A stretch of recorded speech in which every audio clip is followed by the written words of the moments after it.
ആദ്യം ഞങ്ങള് ഇൻഡിഗോ ഫ്ലൈറ്റിൽ അങ്ങോട്ട് ഇല്ല, അച്ഛൻ മാത്രമേ ഉള്ളായിരുന്നുള്ളൂ. അപ്പൊ അച്ഛൻ അവിടെ നിന്ന് പോയപ്പോ പിന്നെ അവിടെ നിന്ന് തിരിച്ചു വന്നായിരുന്നു ഓഡിഷൻ കഴിഞ്ഞിട്ട്. എന്നിട്ട് അവിടുന്ന് നേരെ ഇൻഡിഗോ ഫ്ലൈറ്റ് മുംബൈയിൽ വിട്ടു. 3 മാസം അവിടെ നിന്ന് അച്ഛന്റെ കൂടെ. പിന്നെ ഇവരുടെ കൂടെ 7 മാസം നിന്ന്. 7 മാസം 3 മാസം, അപ്പൊ 10 മാസം. അപ്പൊ 10 മാസം അവിടെയാ മുംബൈയിൽ തന്നെ. പിന്നെ അത് കഴിഞ്ഞിട്ട് എയർ ഇന്ത്യയില് അമ്മയും ചേച്ചി കൂടെ പിന്നെ അവിടെ അങ്ങനെ തിരിച്ച് പോരുന്നു. അല്ല ഞാൻ ചോദിക്കുന്നത്, മോന് ആക്ച്വലി സൗത്ത് ഇന്ത്യയുടെ പൊതു സ്വത്താണ്. തെലുങ്കിൽ വർക്ക് ചെയ്തിട്ടുണ്ട്, മലയാളത്തിൽ വർക്ക് ചെയ്തിട്ടുണ്ട്, തമിഴ്നാട്ടിലാണ് ജനിച്ചു വളർന്നതൊക്കെ. അപ്പൊ ഇങ്ങനെയുള്ള ഒരാള് ഹിന്ദി അറിയുമായിരുന്നു അന്ന്? ഹിന്ദി പഠിച്ചിട്ടുണ്ടായിരുന്നു. അപ്പൊ എന്തുകൊണ്ടാണ് ഹിന്ദിയിൽ പോയിട്ട് അവിടുത്തെ റിയാലിറ്റി ഷോയിൽ പങ്കെടുത്തിട്ട് ജയിക്കണമെന്നുള്ള ഒരു സാധനം തോന്നാൻ കാരണം? എന്താന്ന് വെച്ചാൽ ഞാൻ പാടുന്ന കറക്റ്റ് ആയിട്ടും എന്താന്ന് വെച്ചാൽ ചേച്ചി തന്നെ ഫസ്റ്റ് തൊട്ട് ലാസ്റ്റ് വരെ പഠിപ്പിച്ചു തന്നു.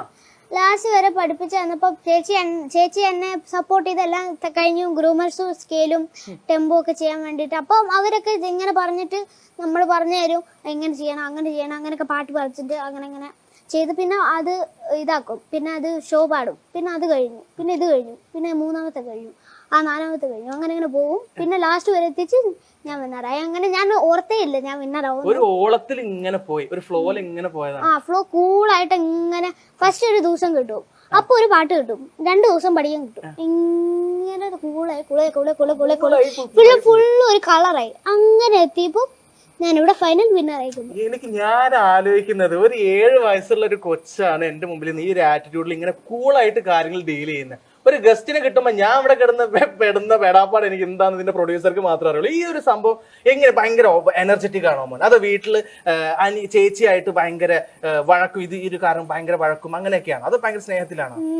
ഭയങ്കര സ്നേഹത്തിലൊക്കെ ഇടയ്ക്കിടയ്ക്ക് കളിക്കും, ചാടിമറിയും, അങ്ങനൊരു. പിന്നെ കളിക്കാറൊക്കെ ഉണ്ട്, ഗെയിമൊക്കെ കളിക്കും. നമ്മൾ രണ്ടുപേരും ഫ്രണ്ട്സ് ഗെയിം എന്ന് പറഞ്ഞ് ഒരു ഗെയിമിന്റെ ഒക്കെ കൂടെ കളിക്കും. ഇങ്ങനെ അടിച്ച് അങ്ങനെ ഒരു ഗെയിമൊക്കെ കളിക്കും.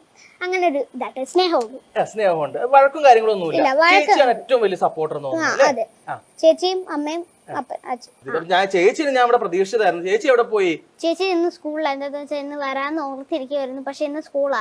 ഞാൻ ടീച്ചറിന് മെസ്സേജ് ഇട്ടായിരുന്നു, സ്കൂളിൽ എല്ലാ ദിവസവും വരും. പിന്നെ അങ്ങനെ പോകാൻ പറ്റില്ലല്ലോ, അതുകൊണ്ട് അങ്ങനെ സ്കൂളിൽ പോയേക്കെ. പ്രശ്നം ഞാൻ സ്കൂളിൽ അഡ്മിഷൻ എടുത്തിട്ട് വന്നേ ഉള്ളൂ. അങ്ങനെ ഒരു ഇത്. ചേച്ചിയാണ് പാട്ട് പഠിപ്പിക്കുന്നത് അല്ലെ മൊത്തത്തില്? അപ്പൊ ചേച്ചി എങ്ങനെയാ? ചേച്ചി ഒരു പാട്ട് സെലക്ട് ചെയ്യുന്നത് ചേച്ചിയാണോ? എന്തൊക്കെയാണ് അതിന്റെ പ്രൊസീജിയർ? എന്തൊക്കെയാണ്? ചേച്ചി സെലക്ട് ചെയ്യും. ഫസ്റ്റ് നോട്ട്സ് ലിറിക്സ് എഴുതും.